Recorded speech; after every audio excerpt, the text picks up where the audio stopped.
and that makes you the queen of whores!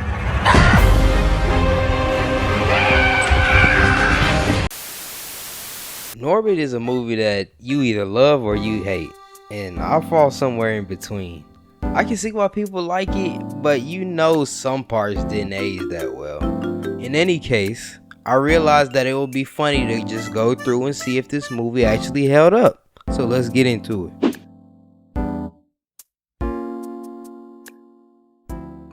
Off the bat, we get Eddie Murphy talking over slave hymns and then Asian face.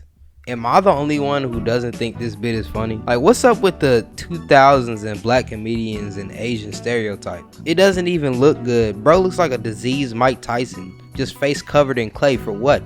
Racist joke? So Norbit has this terrible childhood in this orphanage, and for some reason the not Asian dad picks on him. Stupid orphan!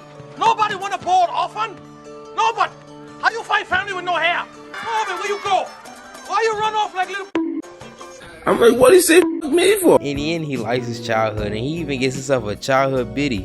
Bro got more play than I do now. Back when I was in kindergarten, the only things I cared about was Bob the Builder and Freeze Pop. This man is speed running life. Like, he got married expeditiously.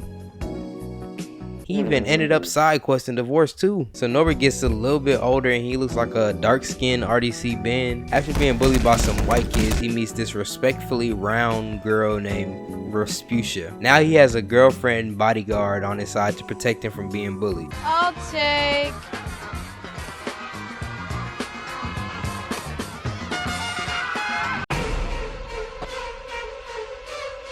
Norbit. The next scene is where he meets his brand new family, and I just want to point out how stupid this joke is. Here you go, Norbit.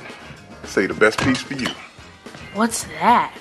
I don't know, man. This joke is just kind of goofy, and I'm not even thinking about the logistics of the whole thing. Like, bro, why are the yams so meaty? And why is the fat like... Now, they grow up and get married, and no one likes Rasputia, and they're just cooking her the whole wedding. You ain't got to worry about this brother buying the milk, because he just bought the whole damn cow. That must be where buttermilk come from. And then you marry a gorilla. You what? After they go ahead and consummate their marriage, they get to present day and they show this clip that when I first saw it, when I was a kid, it made me terrified of Rasputia. No, but how many times I got to tell you when you drive my car, don't adjust my seat? When I inhale, my titty make the horn honk. Listen. See that? That's nuts. Okay, but once you get past the scary part, this clip also impressed me as a kid. Like, how did they have Eddie Murphy slap Eddie Murphy and sit in the car with Eddie Murphy? Well, you snap back to reality, you realize that Rasputia is literally just a walking mess. Just big, fat, ignorant, ghetto black woman. That's it. There's no deeper meaning. The joke is just a stereotype, low key. The next scene is just introducing some whole subplot about the orphanage turning into some strip club. I don't know. It's not really that important until a little bit later on. So Rasputia gets into some good old adultery with this Pilates teacher who's a perv for pervy's sake. You got it. Now, pump me up. Pump it down. And 1, 2, 3, 4, 5, 6, 7, 8. And of course Rasputia likes him because she's big and ignorant. Norbit catches her and of course she flips it and turns the blame to him somehow. And Rasputia chases him down the street like she's LeBron coming off a fast break and he's about to go for the layup. She chases him until she runs out of breath since unfortunately she is a man in a fat suit. I think Norbit figures this whole fat suit thing out and decides to throw his ring away. Sadly, Norbit's marriage troubles bleeds into his work life and the kids at the orphanage learn about domestic violence. Oh, really? Why don't you get up off your lazy behind and go down to the rib shack and get your own rib? Or better still, why don't you just call Buster and tell him to come over and power tap you? Enter skinny, light-skinned woman, and we already know where this is going. But I need that. You understand? I need that, and I'll suck on your ass. It's not like we haven't seen this before. Turns out she's the childhood biddy from before, and they set up a date. So that puts some pep in Norbit's step until he meets who the light-skinned woman is marrying. Cuba Gooding. Being in love aside, I'd be disappointed too if a childhood friend was marrying this man.